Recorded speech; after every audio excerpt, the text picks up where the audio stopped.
As if they don't have too much on their plates. The Kings of Combat Sports Podcast, John and Wade. They'll talk about the things they did that day. They'll analyze the work of Vince and Triple H. Review a SmackDown. Review a SmackDown. Review a SmackDown. Review a SmackDown. Review a SmackDown. Review a SmackDown. SmackDown. Review a SmackDown. Hello and welcome to Review-A-SmackDown. I'm John Pollock alongside Tim Hortons himself. Wai Ting. Tim Hortons. Which I'm having a hard time. I got a double-double. A double-double. Well, you don't get more Canadian. I've got the aroma of aroma. That's not Canadian. The only coffee that comes with a chocolate. True. I don't like the chocolate, though. I'm not going to eat a chocolate in the morning. Do you give it back? No, I take it. Why do you take it? Because I need something that at 3 o'clock in the afternoon I realize has melted in my pocket. That's what I look forward to. I usually crap.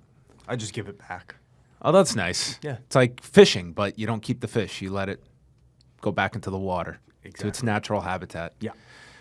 Well, exciting day.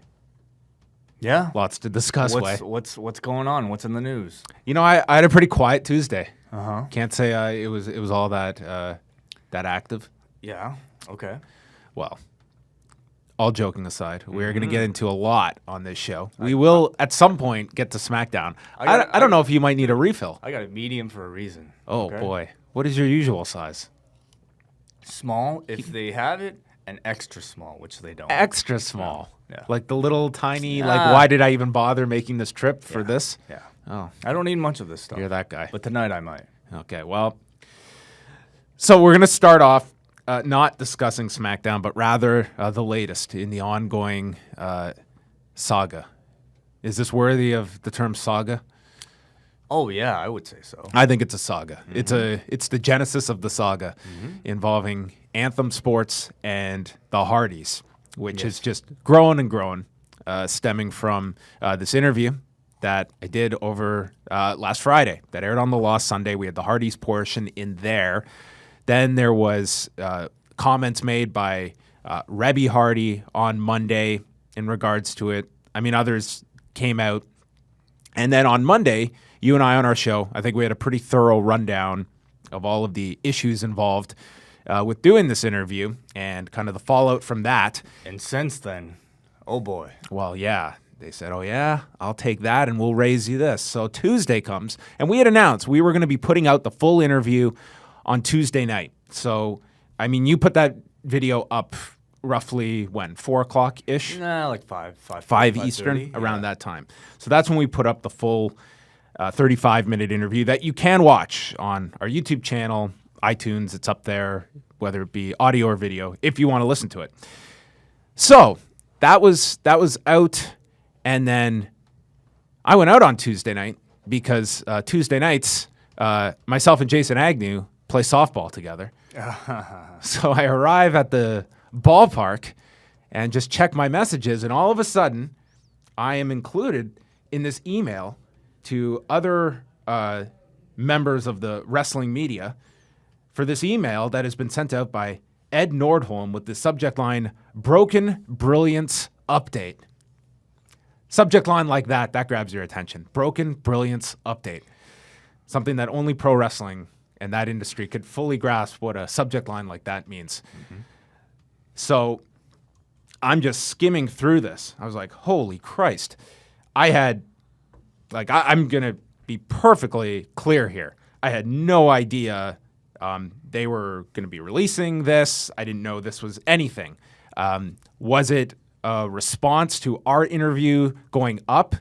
I really don't know. They knew that our interview was going up on Tuesday night. Everyone knew it did because we had stated that on the Monday. And then all of this comes out. So I don't know what the easiest way to do this. Do you want me to run through this and just give people the update? What exactly was released in this Broken Brilliance update from Ed Nordholm?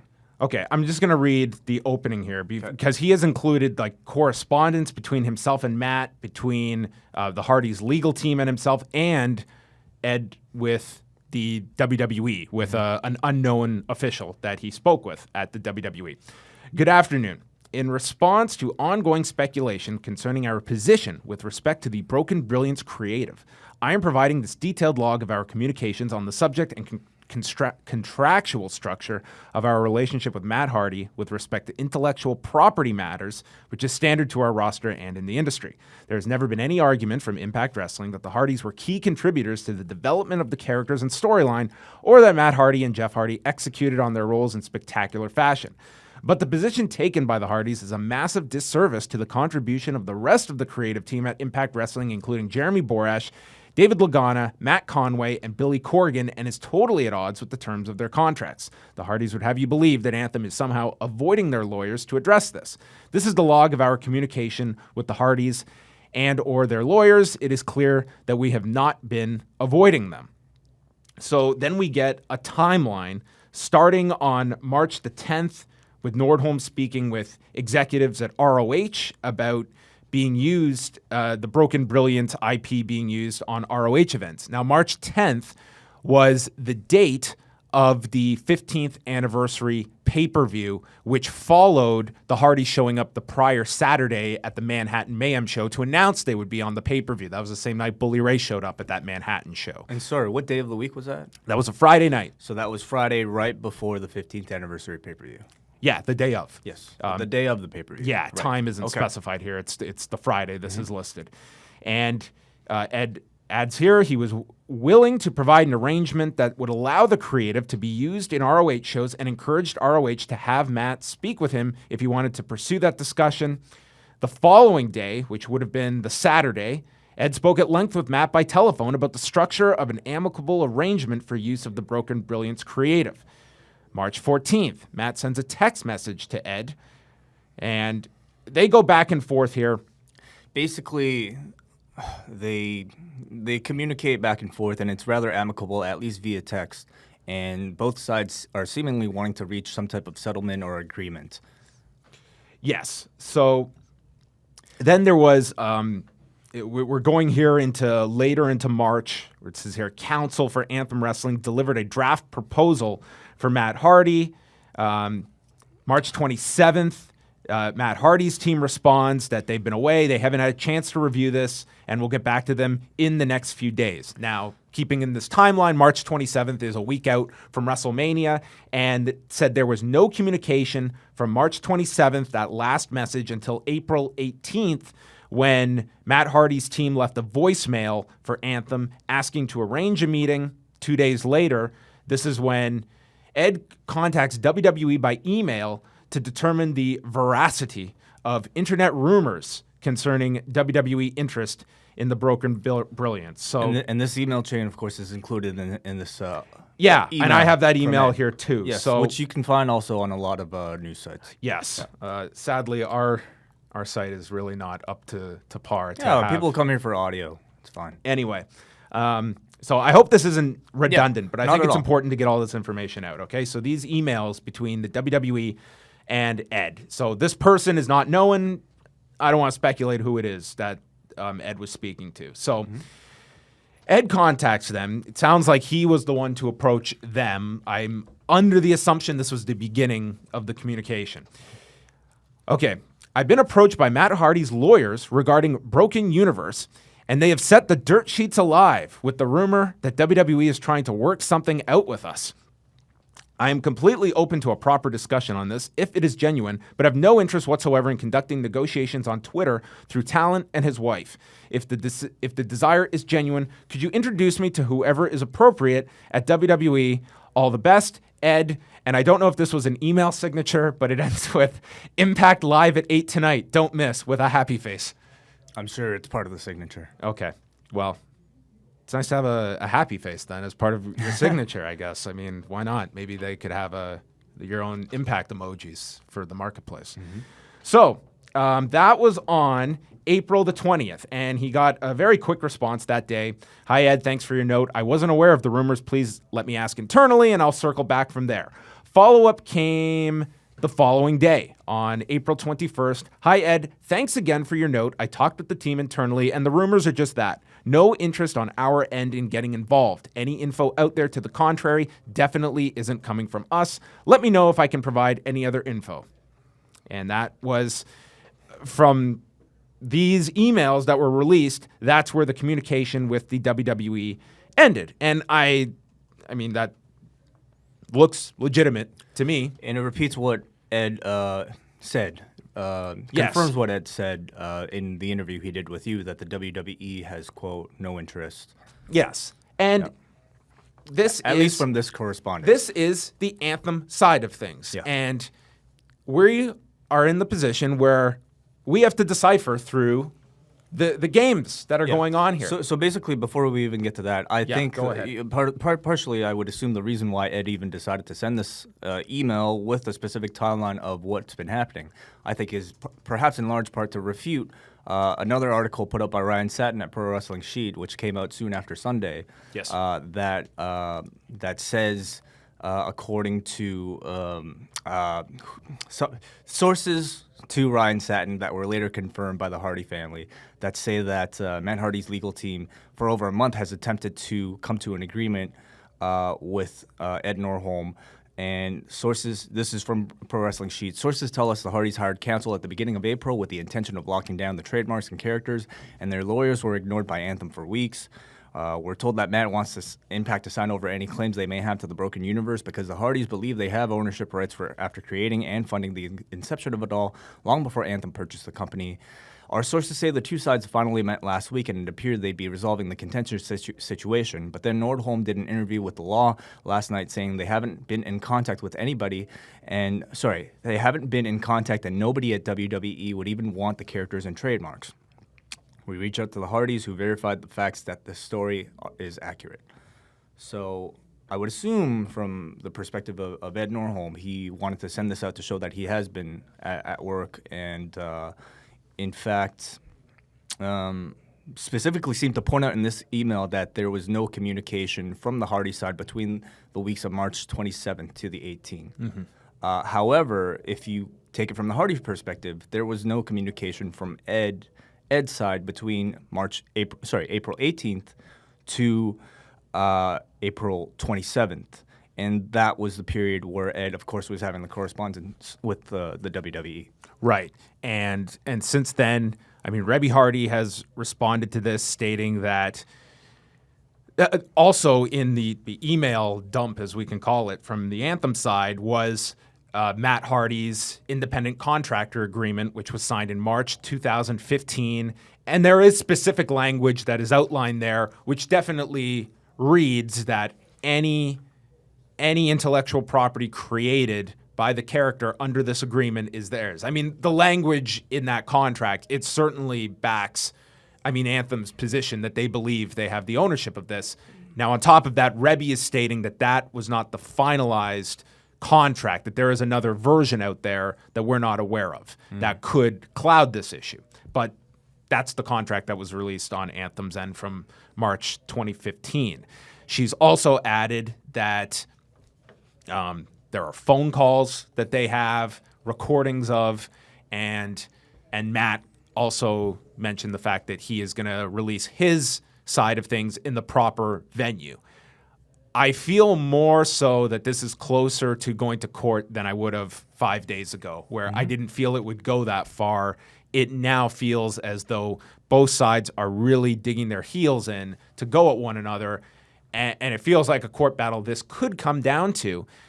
I still go back to our own discussion on Monday of how the WWE ultimately fits in here. I don't necessarily believe they don't have any interest in this. I don't feel they are going to actively get involved if this goes to court.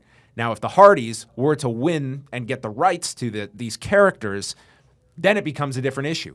Does the WWE want this IP?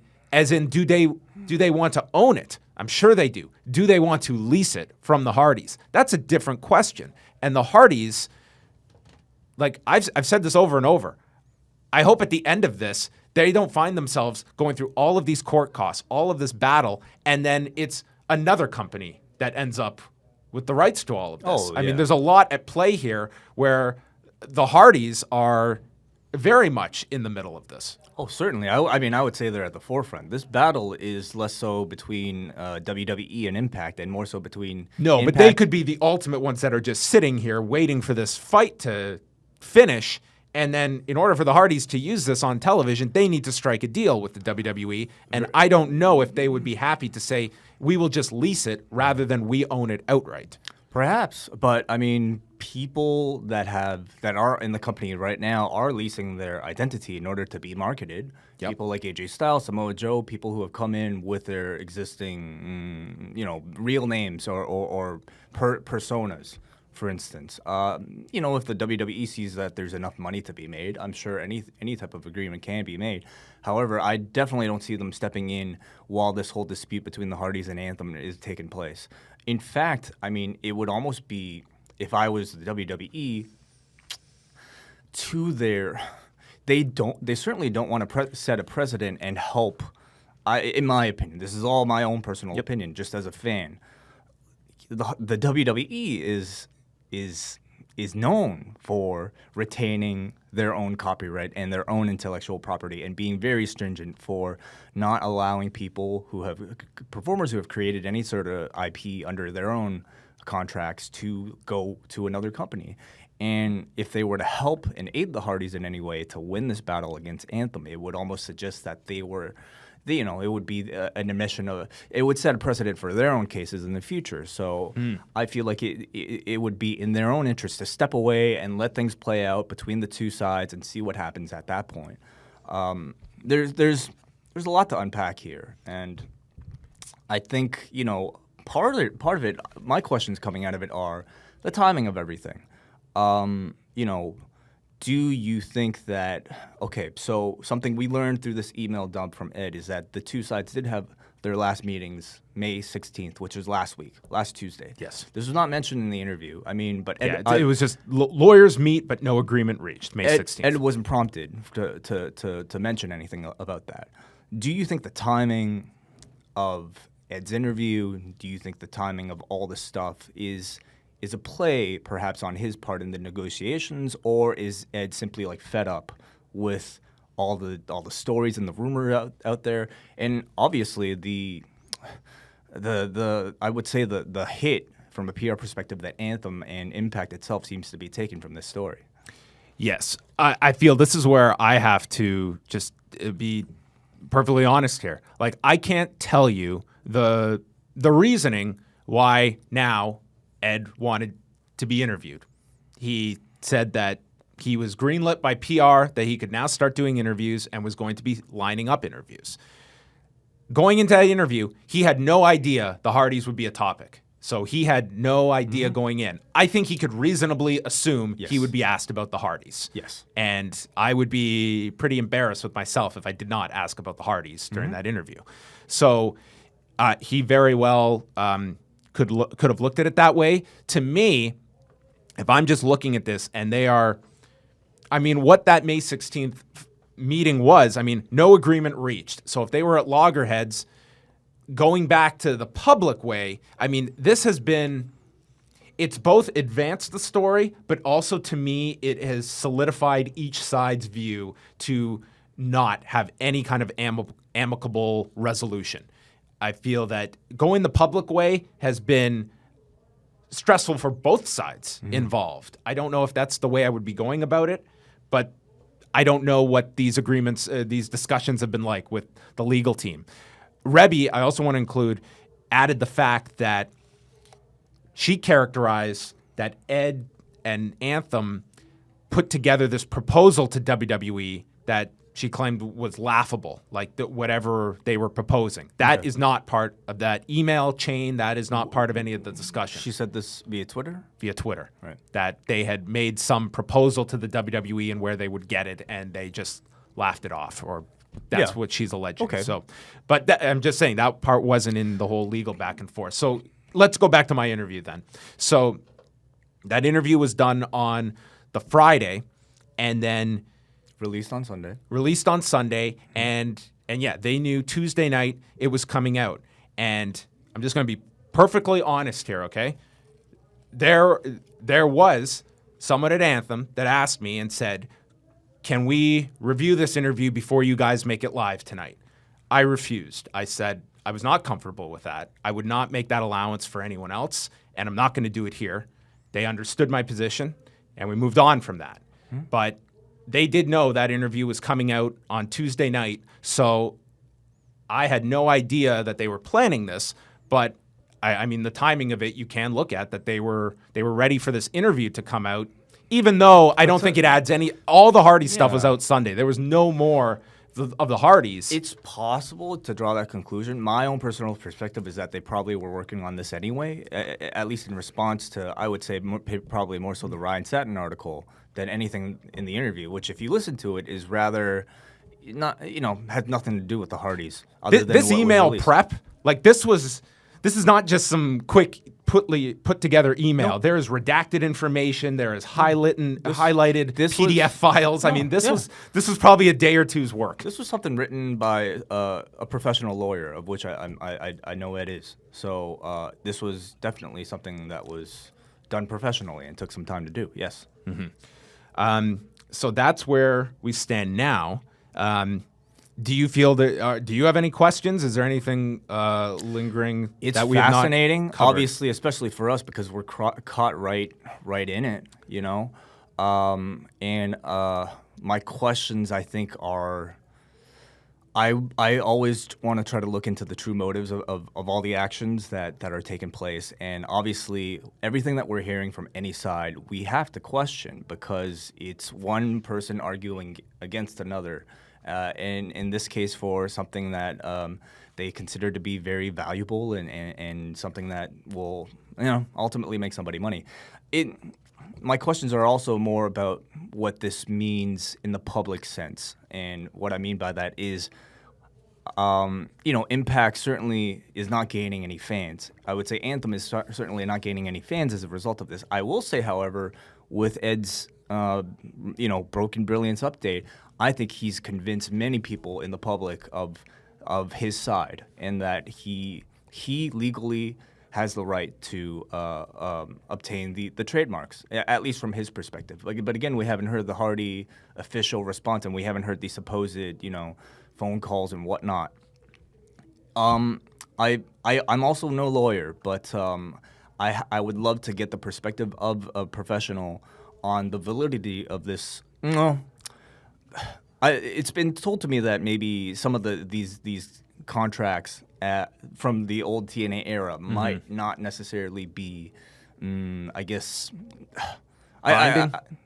No, they're certainly binding, but I don't know what else took place. Like Rebby claims that there are secondary contracts attached to them, so there's still a lot of questions. I guess the timing as well, and this is just pure coincidental, is that I was talking to another reporter on Monday, and both of us were stating how it's amazing this has gotten so far, and everyone defaults to it comes down to the language of the contract that neither side has released the language, and then the next day out comes the contract, and I'm curious now if. Like the Hardy side, I would think if I am really realistically preparing to go to court, I'm not releasing documents. I'm not releasing anything until you get to court and giving them the lead time to prepare. So now what makes you think Ed and Anthem would be willing to do that? The contract they released, it favors them. I mean, that the language on the IP stuff in this contract that is out, and I'm going to do a rundown of this on the site with all the language. I mean, that language is pretty cut and dry in Anthem's favor. So I think that there was a reason they put that out. Why they waited this long, I don't know. Maybe they just didn't want to go this public route of releasing it. I would assume this probably wasn't the first choice to go. No, I don't think you ever want to release internal documentation, but that was the way they went about this. I mean, I know there's a lot of criticism. Basically, pretty much anything you read about TNA largely skews negatively on the internet, and certainly this was no different. This reads like it's a businessman trying to keep art from the artist, and pretty much a lot of public favor has pretty much swung that way. I would say though, with the release of all this stuff, I think a lot of a lot of people realize that this is largely just a business, and in a business sense, they do have a obviously they have a very solid claim to the ownership of everything. It's a story that I think impacts pro wrestling like at large, and anybody who on any roster who's under similar contracts and creating their own characters and putting their work in, I think is probably very curious about the result of this case. If there's a lesson from all of this for young aspiring talent that is not contracted to a national promotion or even are, I think it is that if I'm looking at a model of how to promote myself, of how to grow, I'm looking at this case and I'm stating, if I have an idea that I feel is highly lucrative and profitable, I don't know if I'm necessarily going to just put it on the table if I'm under contract to a place. And if I am outside, I am making sure that all my characters are copywritten, that I have the rights to all of my characters that I'm coming up with now, slogans, T-shirt ideas. Like, you have to operate yourself as a independent contractor when you are outside. Sure. And does this discourage a performer that is working at Impact from introducing ideas that they know they can't walk away with? And do the talent that have certain leverage work to have that kind of split in their contract? Those questions will certainly be brought up. I feel that ultimately you can only go so far without the help of a platform to present your characters and your creations at. And I think that's part of Anthem's contention, is that Impact provided the platform and also the support and it names Dave Lagana, Matt Conway, Billy Corgan, Jeremy Borash as the support group that helped shape everything.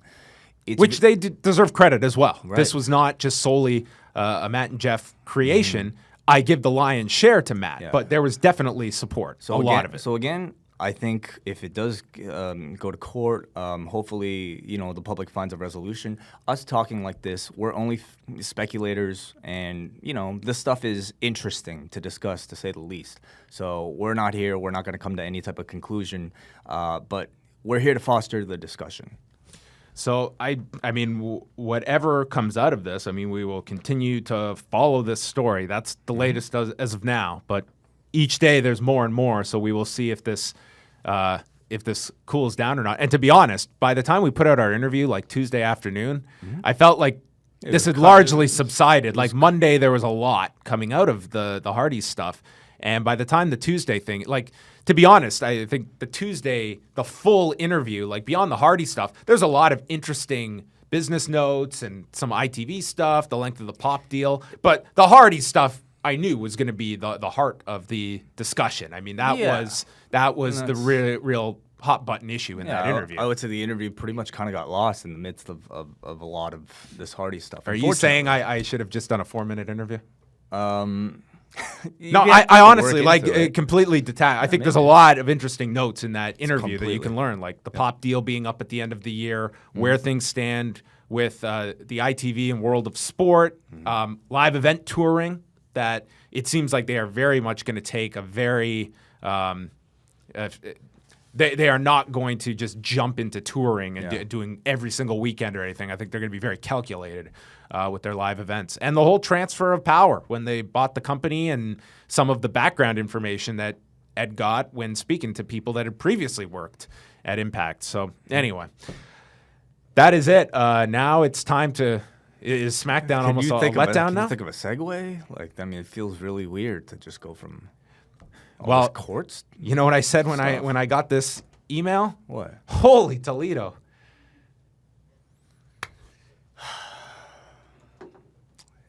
Let's just go.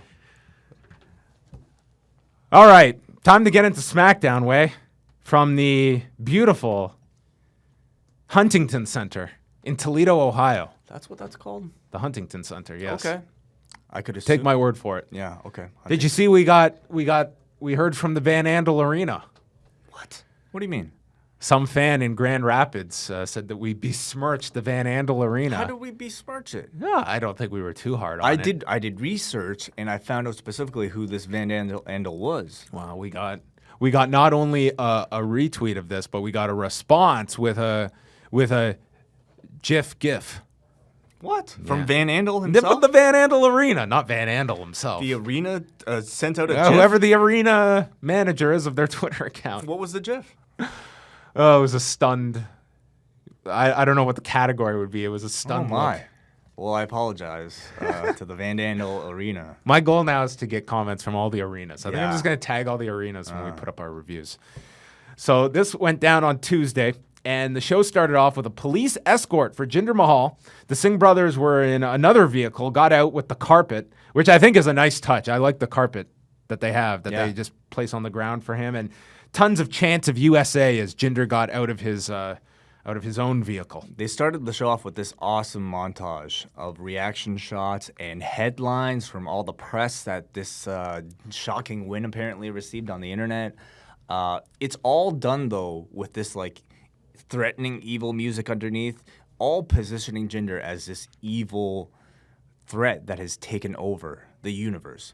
So, you know, what I really wanted was for them to show the other side and show the Indian population celebrating. And The Indian commentary. in particular, the Indian commentary. I wish that they would have played that, but clearly they don't want to. They still want to portray this guy as a heel. And, you know, despite all that they seem to be doing to get into the Indian business side of things, they are very clearly positioning Jinder Mahal as a straight-up heel, not in any type of heroic light, even to the Indian population. It's kind of tough, though, when you look at this heel character, and thus far the most dastardly thing he has done was have the Singh brothers interfere in that four-way for him to get the shot. He stole a belt. Absconded the title. Absconded with. Yes, absconded with the title. Yes. You're right. So there's something interesting as well about the character is that if you listen to his interview on Talk Is Jericho, he mentions how like Vince presented him with like kind of at one point a more of an anti-American promo, and he commented that he originally didn't really feel it, you know, wasn't as into it. And if you just judge by his appearances on Talking Smack, that I would assume are largely unscripted, he comes across almost like a baby face. Like he's just all like, I'm so motivated now, you know, I went through this, and now I'm like, I'm training hard, I'm working hard. He really sounds like more of a guy who's fulfilling his dream, more so than the anti-American guy who's looking to take over because people are upset at the way he looks. That all seems to be the creation of I would say, creative, and probably in this case, Vince McMahon. So, you know, it's Vince's urging that I think Jinder takes a more anti-American slant. And, you know, in that same interview, Jinder admits that Vince is a genius because the promo got him more heat. But I would definitely, to me at least, presume that all this anti-American stuff is from the mind of Vince McMahon, more so than Jinder Mahal himself. Yeah, which is funny because when the last time I had Chris Jericho on and he was in, were they in Canada? It was some kind of anti-US promo, and Vince kind of groaned at it that he didn't want the anti-American slant, and Jericho did it anyway, and it worked. Or they came to, I think Jericho just argued in favor of it, something like that. You'd have to go back and listen, but that was a case where Vince felt it was antiquated to go that way for like cheap heat. Yet in 2017, he would presumably think that was the right way to go, especially to try to get into the market.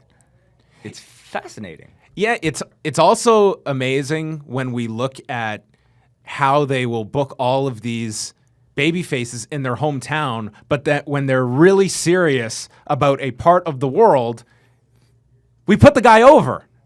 Yeah, well, I mean, because that's common sense. I suppose but when he gets so much heat if we beat him when we go to India. But the monetary gain of a San Jose and having Bailey win, it probably pales in comparison to what it might mean for your numbers of expanding to India, for instance.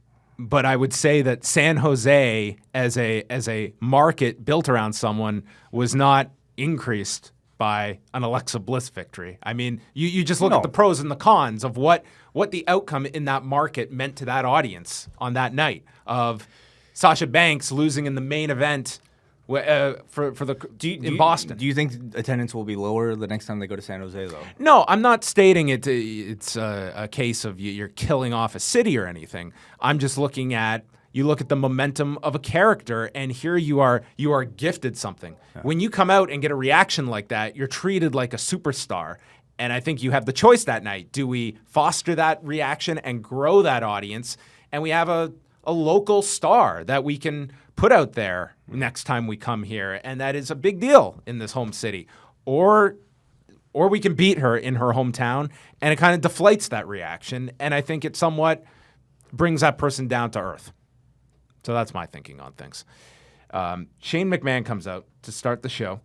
He states that at Money in the Bank, Randy Orton will get his rematch against Jinder Mahal for the WWE title. This was interesting because earlier in the week, the WWE put up a story on their site that for the SmackDown on June the 13th in New Orleans, they are advertising Jinder Mahal versus Randy Orton for the title, Owens versus AJ, and Ziggler versus Nakamura. None of those matches were announced on tonight's show for that New Orleans SmackDown, which is the SmackDown before Money in the Bank. So I don't know if they're committed to those matches, but that story is up on WWE.com, advertising all three of those matches. But no mention of Orton having a title match on TV. It was just here for Money in the Bank. And that the Money in the Bank ladder match will have 5 participants, and he brings each of them out. AJ Styles, Baron Corbin, Sami Zayn, Dolph Ziggler, and then Kevin Owens comes out, and Shane states that Owens is not one of the 5 participants and instead brings out Shinsuke Nakamura for the final spot. Owens then complains and gets added to the match as the 6th member. First of all, what do you make of the selections for the Money in the Bank ladder match? Really solid. Like, this is a match I'm really looking forward to. I mean, you have AJ, Zayn, Owens, Dolph, and Corbin, and Nakamura in a Money in the Bank match. Like, how bizarre Nakamura's is that? a weird fit in this ladder match. Why? Why do you say that? I just have a hard time. I don't know. You're not used to it, but that's what makes it interesting. The fact that he's in the WWE now, being a part of all these WWE tropes, you know? And Shinsuke Nakamura with the Money in the Bank. You ever think like Shinsuke Nakamura in a Hell in a Cell? You know, it's just like, it's weird, but awesome. Did you not get the sense, though, not to say this was taking an emphasis off Shinsuke, but to me it really felt like we built Shinsuke around being this special attraction, and tonight he was just amalgamated into the SmackDown roster. Yeah, like he was doing all of the usual, the backstage stuff, promos. He had his first TV match on the main roster tonight in a tag. I did notice that, but if you're the WWE, how long are you going to keep that up? You know, this isn't Brock Lesnar. You're not going to just have him wrestle only on pay-per-views. But do you feel that the reaction to that match Sunday led to that decision? Like, this felt very abrupt to make that hard of a change on this guy. I really don't think so. Like, to me, it's just like, I don't see them having Shinsuke Nakamura be the guy who only wrestles on pay-per-views throughout, like, what, a whole year? His entire career? No. I'm not saying that. First of all, I think his first match on TV should have been a big deal. I agree with you. Not a 2-hour heads up that he's doing a tag match. From my perspective, I think they probably wanted to try this to build up to his first match being on a pay-per-view and get all the value they can out of that. Once that's done, he's essentially just back, you know, in the mix with almost all the other guys.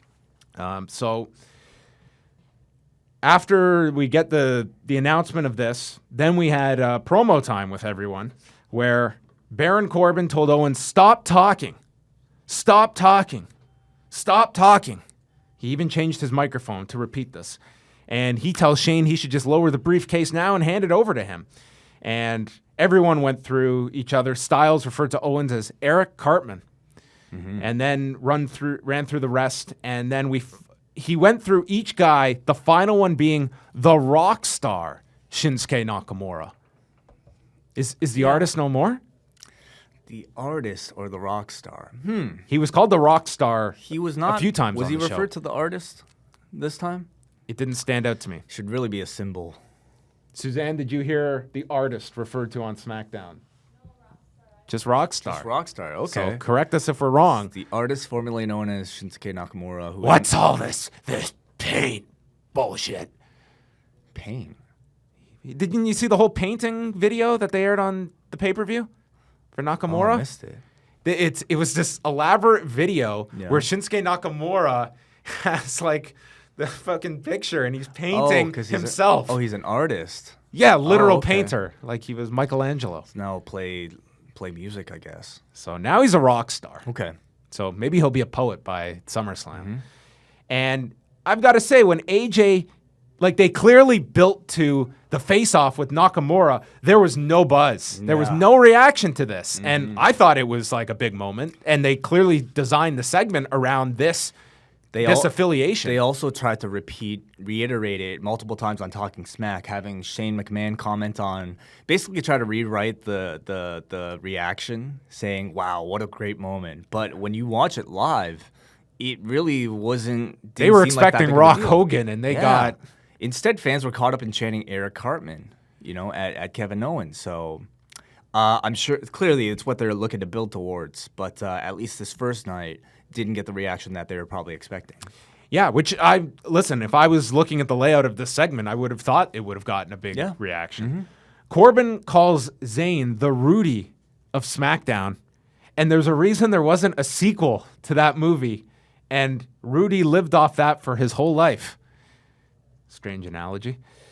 Zayn then points out, yeah, but I just pinned you at Backlash, which kind of negated Corbin's statement. And it ended with a Nakamura promo where he said his name, points to Ziggler, and says, "You will call me Mr. Money in the Bank."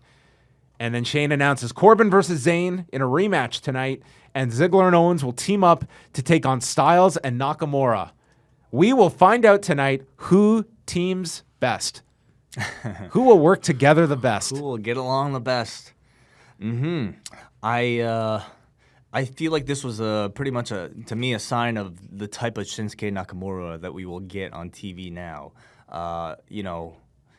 Okay, so the thing is, all throughout NXT, all throughout his first month in the WWE, the guy hasn't had to make regular appearances like this one.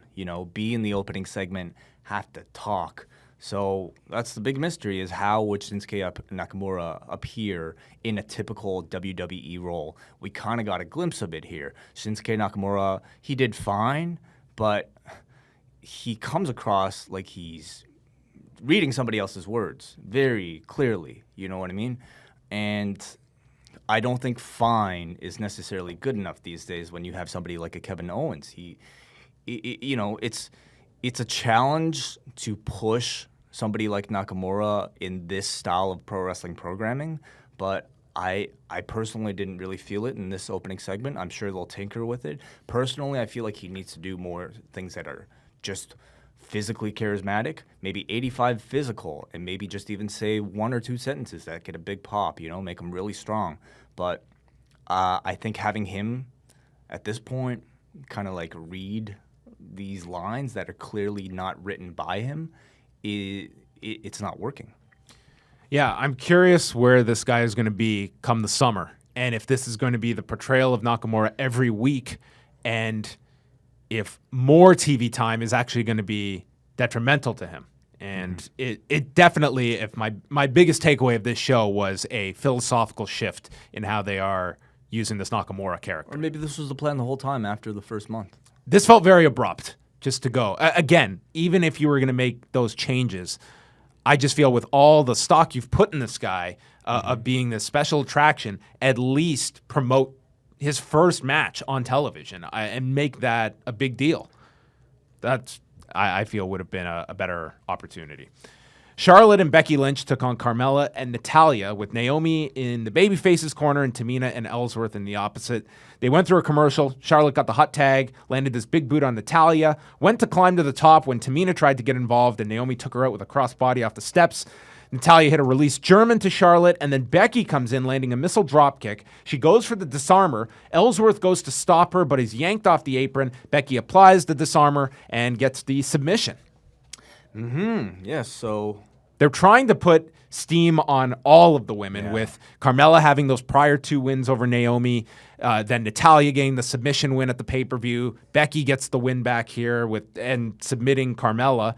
And then you have Charlotte who's in the mix. They're just trying to build all of them up, which, given where they're going next week for our match. They're building everybody up so that you can equally be not that into any of them. But I get it. I understand. You know, it's their 50-50 mentality. There was something though to I feel like there must have been something to Carmella pinning Naomi 2 times, right? It seemed to me like that was more deliberate, that they were pushing Carmella for a title shot. Well, at least that part was incorporated on the show here, because when that happened, it was not made any kind of a deal outside of Carmella bringing it up on Talking Smack. But I would personally value that more than, as more deserving of a title shot than anything else. Tamina has had nothing. Yes. What does she have? Well, that's her argument. I've gotten nothing so far. You guys have all failed multiple times. So then we come back from break, and it's Baron Corbin and Sami Zayn in the ring. We had a collar and elbow tie-up. Zayn gets tossed and then uses a schoolboy and pins Baron in 21 seconds. I love it. It's interesting. I feel like wrestling needs more of these kind of out of nowhere quick pins. But of course, this was to set up the segment afterwards. Corbin attacked him after the match with a chair shot to the back, beat down Zayn in the crowd, beat him down with forearms, and left Zayn laying. We had a debate about a similar beatdown between Kalisto and Braun Strowman after their dumpster match last month. And, ultimately, I think your argument was that this was no help at all to Kalisto. And my argument was that it could have been. And to me, this is similar. It all depends on the follow-up. Does this hurt Sami Zayn, or is this a launch pad for Sami Zayn to come and get a comeback? See, in and of itself, I didn't think this was an awful idea. But given looking at the entire show, where they were going to redo this 2 times again on the show, I feel this was somewhat lost. It almost came across as kind of lazy in how they put this together, with where we had 3 matches booked exactly the same. But this was the only one with the resulting beatdown. It was, and I actually favored the other 2 more so than this one. And do you think this was beneficial for Zayn? Listen, compared to where he was 2 weeks ago, and he's the guy where Orton and AJ are walking away as he's visualizing, this is better. But with Baron, is this simply he's going to lose a bunch of times, and with the idea he's winning Money in the Bank? Could be. Yeah. By the way, out of the participants, who are your picks? Like, who do you think is most likely candidate out of the 6? I feel Baron is right near the top. Yeah, I agree. Typically, they favor heels for Money in the Bank. Yeah. Baron seems to be the type who could use that value the most. I don't think Owens needs it. I don't think AJ needs it. I mean, if I had Ziggler's not winning. No, I think if there was an alternate to Corbin, Zayn. I'd even say Nakamura. But I really don't. I'm not crazy about that idea. I'm not crazy about it either. I don't think he needs it. I think it's almost too early for him. And I think the Money in the Bank is a great gimmick for somebody who can cut promos. And Nakamura's not the type that I would use. See, I see the booking of this being the exact reason why Zayn won't win it, because then at least Corbin has a feud coming out of Money in the Bank after losing these matches to Zayn and go that way. Styles is with Nakamura backstage, mentions their past in Japan, and says, I've learned a thing or two from him. But tonight you have to follow my lead, and says this is the house that Styles built. And then Nakamura says at Money in the Bank, he's going to turn his house into his playground. A line I never thought I would say in 2014. Shinsuke Nakamura saying that? Do you think Shinsuke Nakamura ever thought he'd ever utter these words? This might be your house, but it will be my playground.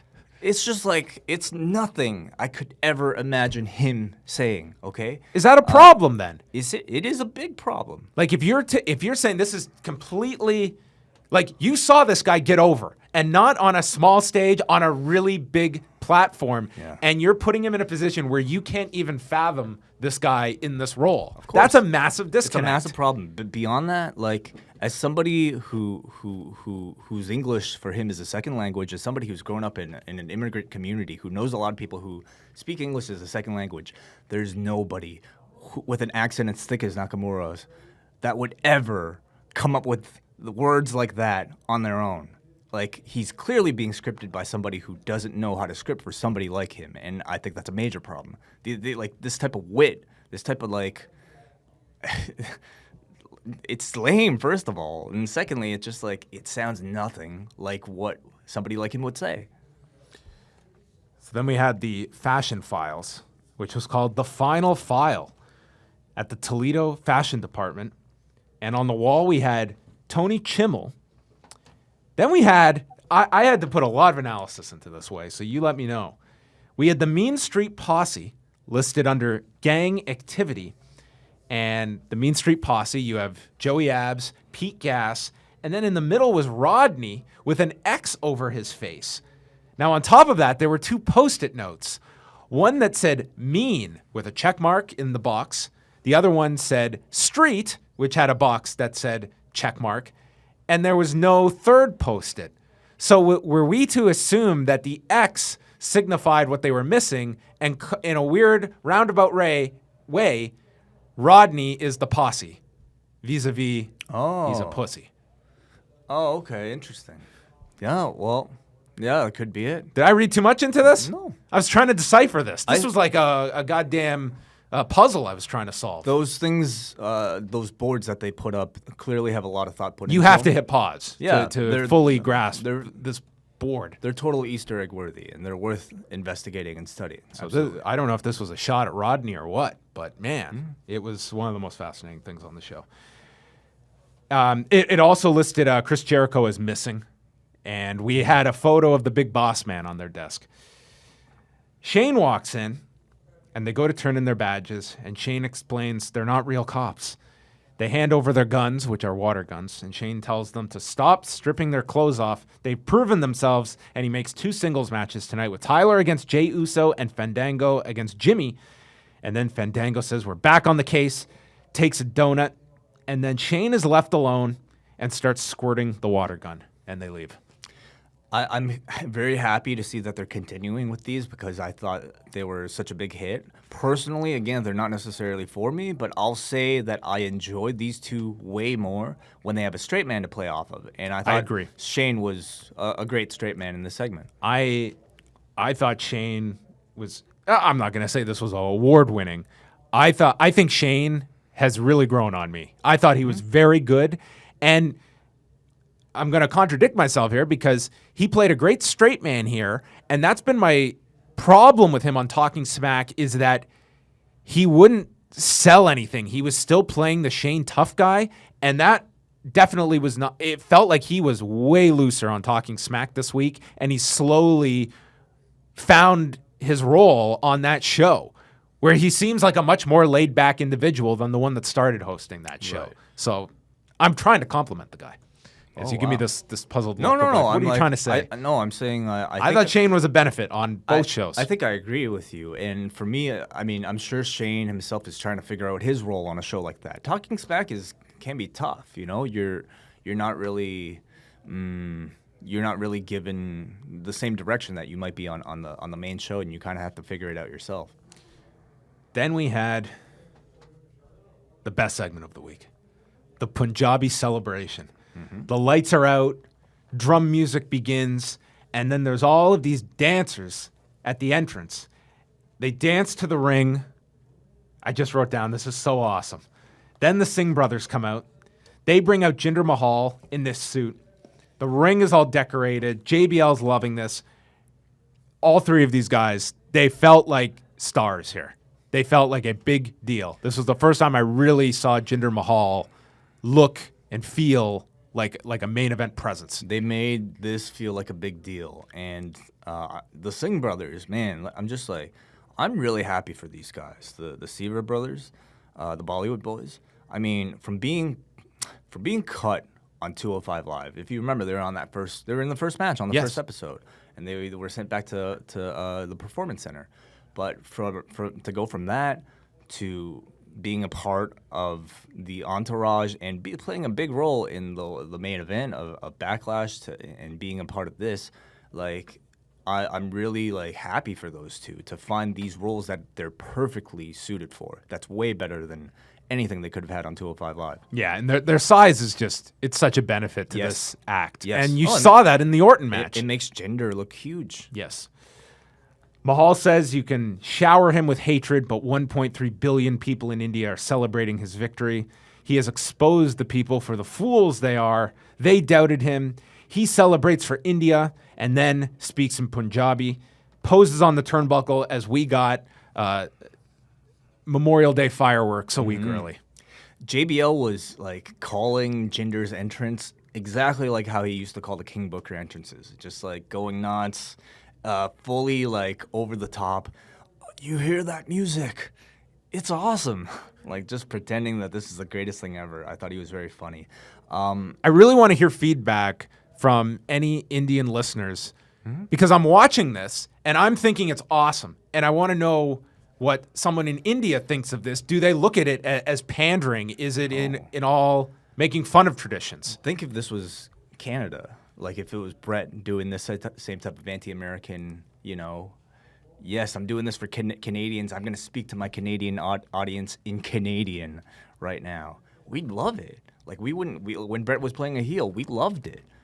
I would assume that it's very much the same way. Okay, but I'm stating as well, like like every country, you can go through stereotypes. And does an Indian audience look at this as just being stereotypical in their view of India? Like I could look at certain things where an American would say, "Oh, this is all cool. Canada, you've got donuts and maple syrup and hockey," and I find that just very lackadaisical. Do you find that stereotypical. Insulting? Because I would laugh at it. I would be like, well, "Wow." Well, that's wow, what I want to know. Are you laughing at this, or do you think that this is really a concerted effort, right? An effective effort to target a certain population? Maybe. For me, like if I all of a sudden pictured right now, who's if Lance Storm came back and all of a sudden won the WWE World Championship, and he had a Tim Hortons celebration. Tim Hortons was riding a moose and I don't know, just drank maple syrup. That would be full comedy, and I don't think that would appeal to a Canadian fan base. Fine, maybe that's too much, but I'd be like, wow, awesome, this is great. Well, I've consulted my close friend Paul, who is Indian, and I asked him. I said, "How often?" I haven't heard back from him. If I hear back from him during this show, I want a full. I asked him for a breakdown. I'm also very curious about exactly like what Indians in North America think of Jinder Mahal, and I would assume we got some feedback from Gaurav, who's going to give us some feedback later on. But did you notice they also his belt, the side plate? Yes. This guy doesn't even have a T-shirt yet. They rushed him to the top so fast that he doesn't even have a logo. So his side plate is just his name in bold letters. So I found that interesting. It should have just been his arms as the faceplate. Yeah. So, but you were asking, what's the reaction like because you were enjoying it. I would say much of this audience was enjoying this too because there were certainly some boos, but I also heard a lot of cheers. And if you even looked at the crowd, a lot of people were clapping and celebrating. And here's Jinder cutting this heavily anti-American promo that's designed to get booed, but it's not necessarily eliciting the reaction. I think a lot of people are into it because, for whatever reason, they like it. Maybe they like chaos. Maybe they just they're like me, Maybe they're sick of Orton. But this presentation, they are all in. This is not going to be some short title run for Jinder. They are all in on him, and they are going. Listen, and thus far, the little things they've done, the arrival at the arena with the carpet, this pyro display going all out on the celebration. I mean, they have. I thought this was the strongest week by far. Just tonight's episode. For sure, he seems like a big deal. But if the aim is to really drive him as this anti-American heel, I feel like that's not really working out, that aspect. Again, the guy doesn't seem like he's necessarily getting booed. I also feel like in his promo, he's riding that nationalism thing a little too hard in 2017, and people see through it.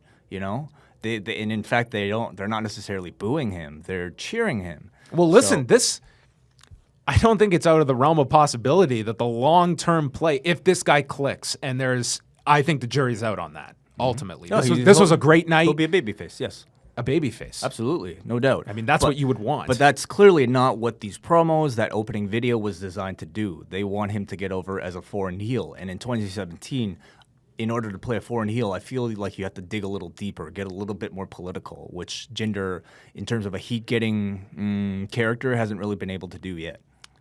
It takes a second of thought that I want to get these three on a plane to go to India for a massive celebration. That'd be awesome. Run those clips, have Jinder enter that Money in the Bank video with those guys. So let me ask you though, that you watched. Let's say he does that. Let's say you see the reaction that this guy will get in India. How does that heal him How does that make him a heel in North America? You know, at this point, I think the same way. I think this is a character that you can very much portray as a babyface one place and a heel everywhere else. But what I mean is, why you condemn the Americans for booing him when I am revered in my home country. Right. How dare you? But I'm saying, as an North American viewer, I see this guy get cheered in India. I'm like, wow, this guy is great. Like, what I mean is, I think the company is putting too much value in the idea that just because Indians like him, we all must hate him. When that's certainly not the case. We like him too. Well, it comes down to the portrayal. I mean, Bret Hart played it masterfully, and not everyone can do that. Because he dug deep into like what truly irritates Canadians about Americans, and vice versa with Sean. I don't think Jinder's hit that yet. No, he hasn't hit that yet. And I don't know how far they want to go with the anti-American stance. This isn't a decade ago when you had Muhammad Hassan. Right. But, I mean, then why go for it at all? Why go the anti-American route at all? Because I feel that's where they generate the heat. But it's certain that much heat. Way. It's like, in a weird way, it's like booking a Hell in a Cell match where it's like, well, what's the point when you have all these restrictions? They're operating in a much tighter universe than they were a decade ago. It doesn't mean they're not going to try and have anti-American heels. It just means we're not going to go out there and tease burning a flag. Then I feel like there's a better way for him to get heat than than doing the anti-American thing. Well, you're ultimately going to have those issues. I mean, you're going to have this guy week to week have, certain conflicts. And I mean, it's still a relatively new character, new run for this guy. Yeah. I want to see what their follow-up is here beyond just the celebration. That's why I find it so fascinating. Like, culturally, it's a very fascinating experiment that's going on right now. And also to note, I just took a look at the WWE's YouTube numbers. This thing was a giant hit. By the time you're listening to this, it's probably over the 1 million views mark, which at the time I looked, it was the second most viewed video of anything from SmackDown or Raw. It certainly doesn't surprise me when I see the numbers that something like Angar TV gets on a regular basis. Oh, like you look on Google Trends, and it's like India is like a huge population base for their social media numbers. So I feel it's an interesting stat to look at. Another Lana promo coming soon. Then the Usos come out for their singles matches. We started with Jay and Tyler. Jay got on the microphone saying they beat them already at Backlash.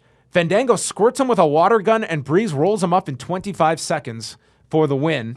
I'm just going to run through both of these now, and then I'll get Wai's thoughts. Jimmy and Fandango then had their match with Breeze putting a wig on. Jay chased after him. Jimmy yanked the wig off, threw it at him, but was distracted with Tyler, so Fandango rolled him up for another schoolboy in 41 seconds. I said already, I thought that this was just too much of a copycat of what you had just shown, and if I looked on paper, I would have thought this is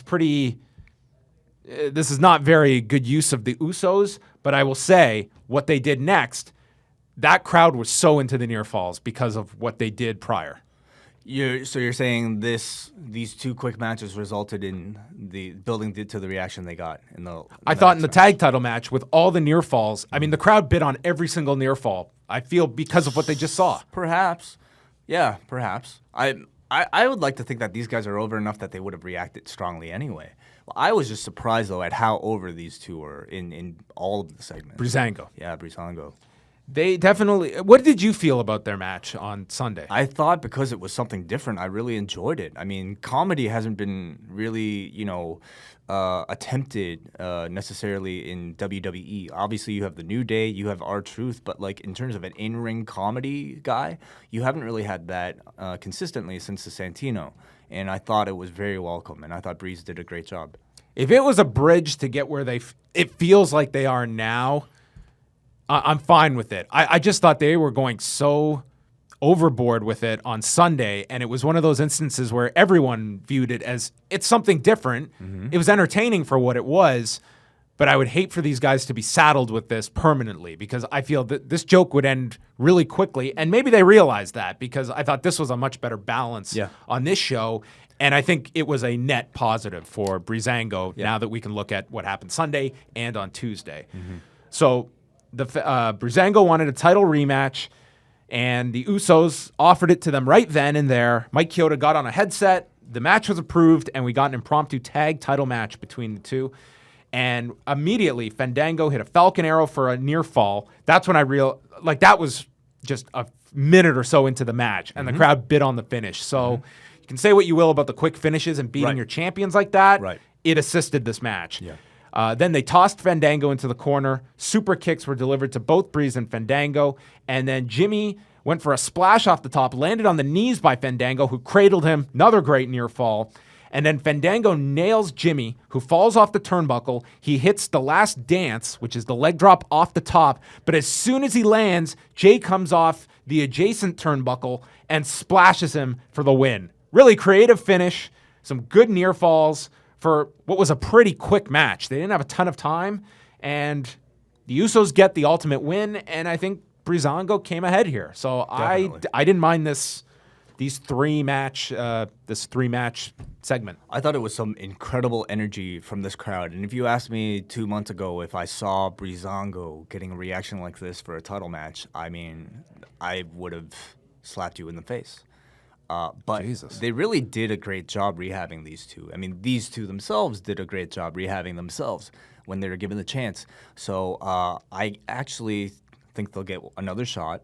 I think this program will continue. I think there's value in them. I could even see them with the title run. So then Shane's in his office. The fashion set is still there set up. And he wants Natalya walks in, and she wants a chance to go after the women's title because she submitted Becky at Backlash. Carmella and Ellsworth walk in. They make their case with the 2 wins. Becky then comes in. Her argument is that I was the first champion on SmackDown. She didn't even bring up her win tonight. Yeah. Anyway, Tamina then says, you guys have all had your chance and failed. And Ellsworth just played off. Ellsworth's gimmick is that all the women want him, but he's loyal to Carmella. He says he put Tamina in the friend zone. In the friend zone, which he cracks me up. I think he's great. And Charlotte then came in and said she had Naomi beaten when the welcoming committee interfered. And this leads to Shane announcing a fatal 5-way elimination match for next week. So does that mean that the Extreme Rules match, is that going to be elimination? Because I was under the impression. But this one is. Yeah, so you're going to do a fatal 5-way with one set of rules and then a fatal 5-way with a different set of rules. Yeah. That's confusing. When you say elimination, I think you have to list that specifically, don't you? Why? Just because why are you doing added check mark in the settings? Why is that so needed that we're just to confuse the issue, we're going to beat women that instead of just one win? Because they need the TV time.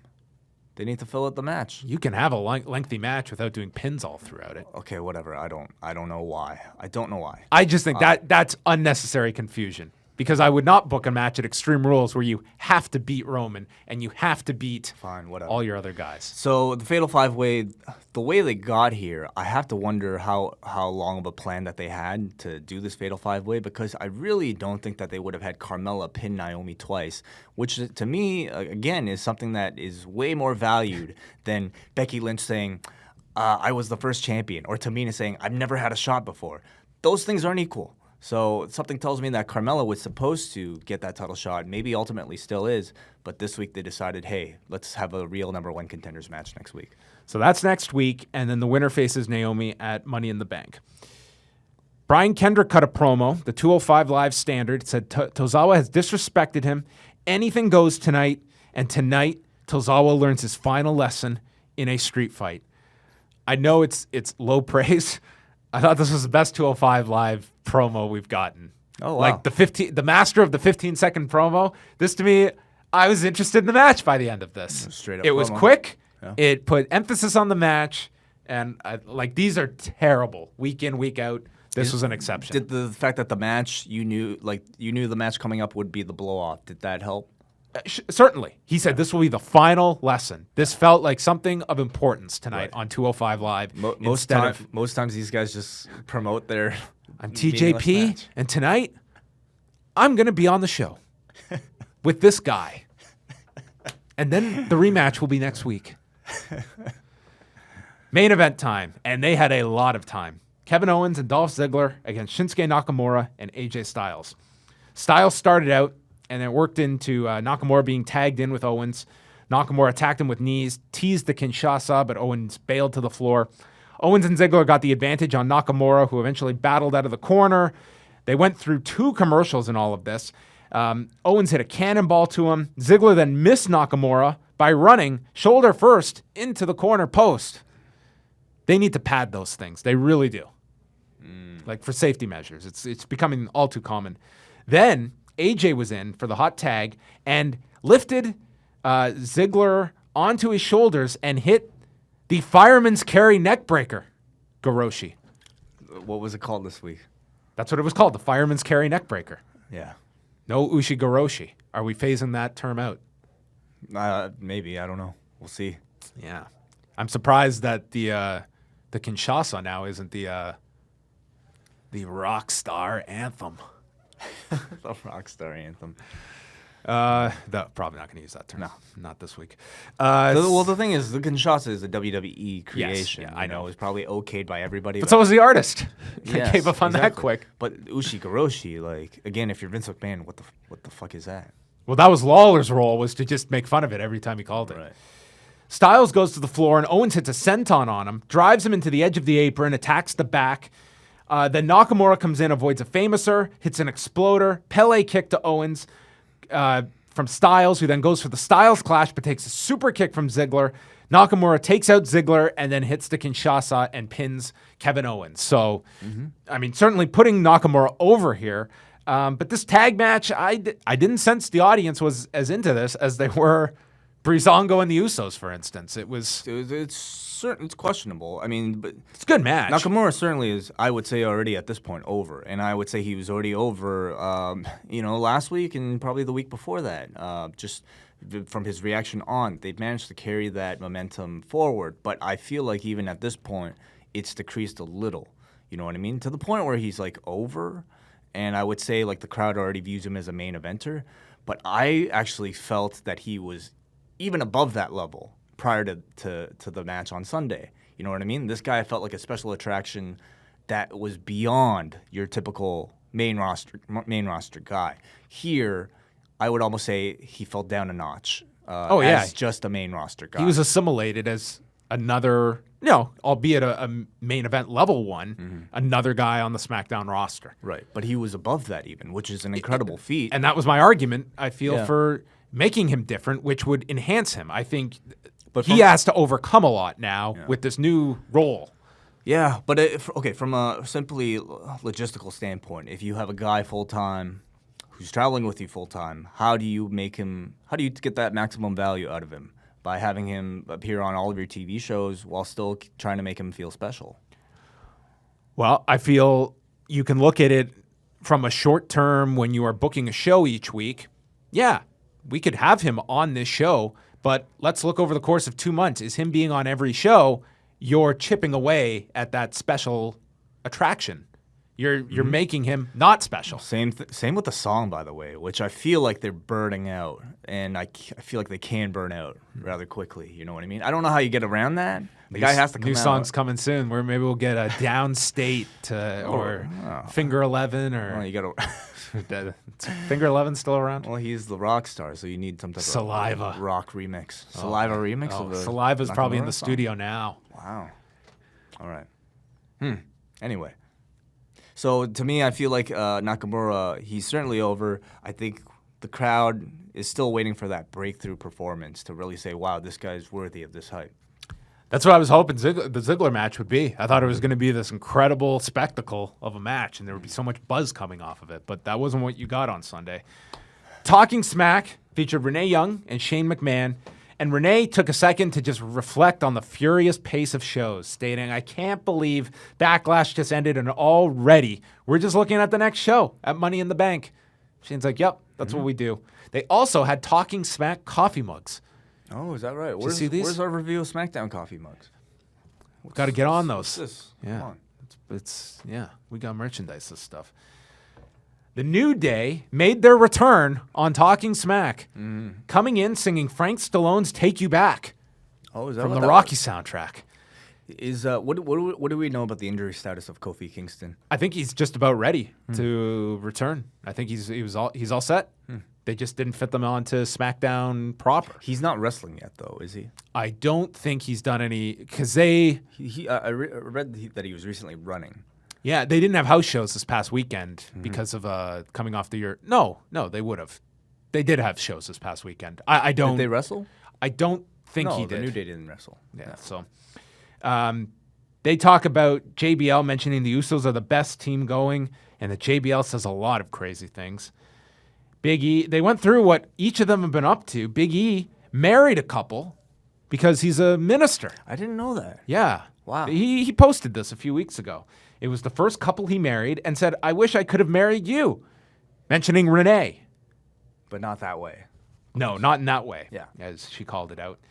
And then he healed Kofi's ankle by rebooking the demons inside of the ankle. And then Xavier mentions he had a baby. Yeah. What a well-kept secret. Some people are good at that. Renee starts dancing to the New Day's song, and Shane starts rubbing his tummy and tapping his head at the same time. Might be stupid. This was a turning point for me watching Shane. Because he allowed himself to be the butt of a joke. And to me, he always had his back up against the wall. And maybe this was me just doing way too much psychoanalysis of this guy.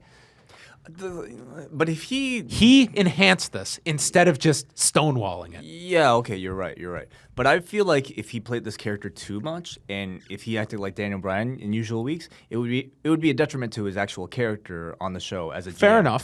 Fair enough. I didn't think he went over a line here. I didn't think he was goofy. I just think he in the enough. biz way, he yes-anded, okay? What? He enhanced. Yes, and it. When you're given a scenario on stage, you don't shoot down the gift that your partner has given you. You say yes to it, and you enhance what they have presented on the table. Yes, so and it. Okay. What the subject was we're dancing. We're mocking ourselves. So Shane could have just, No, instead, he upped it. Gotcha. I thought he assisted this. This felt just like a real fun interaction between, friends. Most times I think you would say that, you're doing a return, you've teased it, should be on the show. The New Day are not that kind of an act where I think it was a lost cause, putting them on Talking Smack. In some ways, granted, a fraction of the people saw them here. I thought them in an environment like this was... You kind of learn some things about these guys other than just doing their regular spiel that you would have got just coming out and doing this in the ring. Yeah, you're right. You learn a bit more about their personal lives. But why? I'm curious why they decided to put them on here if they don't really have a date planned for their return. I'm certain that they were told to be there on Tuesday, that you're coming back, and they just didn't have a way to fit them into the show. Oh, okay. Maybe. I mean, they could have just had them come out at the end of the Usos win as they're celebrating, but maybe they don't want to go that direction at the moment. Maybe the Breezango thing, they feel they have some legs with this, and the original idea was Usos get through here and go to the New Day, and they're going to extend Breezango, and New Day was there and said, well, let's at least use you. So that was the segment, and then they took off with Xavier saying they need to go get their romp hymns. Have you seen these? No. These are the stupidest thing. These are like these that? onesies for grown men. Oh, okay. Go look at these romp hymns. Renee then stated that because they had handed them the cereal and said, I was chewing on the cereal, but I didn't want the microphone to pick it up. Yeah. She's a true professional. I know you hate that. You don't chew when you've got a microphone in front of you. Then, what did we have here? We talk about the Jinder celebration. Oh, yeah, this was funny because Shane had moved over to sit next to Renee when the New Day came on. And then he said, yeah, we can just stay here in the same spot, face one camera. So they went to this long Jinder package. And then when we came back, Shane was back to his original spot. So they had clearly been told, we'll block the show. I could hear the panic in the control room right now. It's a big deal whenever somebody moves from their seat and goes somewhere else. It totally throws everything off. So. And then Naomi came on. She called James Ellsworthless and stated she felt she'd been pushed to the side during the whole women's revolution. She had hit the bottom. She was lacking confidence, and that was the inspiration for the glow. Talked about her family, being a popular stepmom, and kind of just plugged the Fatal 5-Way next week with the winner getting her, and that was the show. I thought Naomi was just awesome here. And I don't know, maybe it's just me, but like every time I see this girl on TV, I'm continually impressed because I always remember like where she started because she's been on TV for so long, and I remember her just being like this really shy person without that much personality, at least on TV, and to see how far she's come now is really cool. Like the whole glow thing, I think for a long time I didn't really get. To me, it just seemed like a catchphrase, but in this segment, I thought she explained it really well. The glow thing is her newfound confidence. The glow thing is this aura, it's this new sense of self that she's developed for over her. And there's an organic story to it. She legitimately was an afterthought as all these new women were coming in, and she was not doing anything on the shows. Yeah. So at this point, on a segment like this, where we got to learn a lot about her personally, she comes across as somebody who's really discovered herself and isn't so shy anymore because she's learned to be comfortable with who she is. And I think that's an incredibly powerful, marketable character, especially for young women. So to me, she's almost like Bayley, just as wholesome, just as pure, but with a bit more attitude, and I would say a lot more confidence than the Bayley character. So it's something I hope they continue to develop and give her a real run at. Okay, I did not get a chance to see 205 Live on Tuesday night, so Wai is going to take us through that show featuring the street fight. Do you want to do that here, or should we do it in audio? Yeah, let's do that. Let's do it in the audio exclusive portion. If you're only watching this on YouTube, you can go to liveaudiowrestling.com and download the extended version of this show, and we'll do feedback and 205 Live there. All right, that sounds good. So go download the full show at liveaudiowrestling.com. We'll be back later this week. We've got What's Next and the MMA Report coming out on Thursday. And then on Friday, Brian Mann and Nate Milton are back with a new Keep It 2000, reviewing the March 20th, 2000 episode of Nitro, coming out of that year's Uncensored show that Wai and I reviewed at one point in time. I don't think it was good.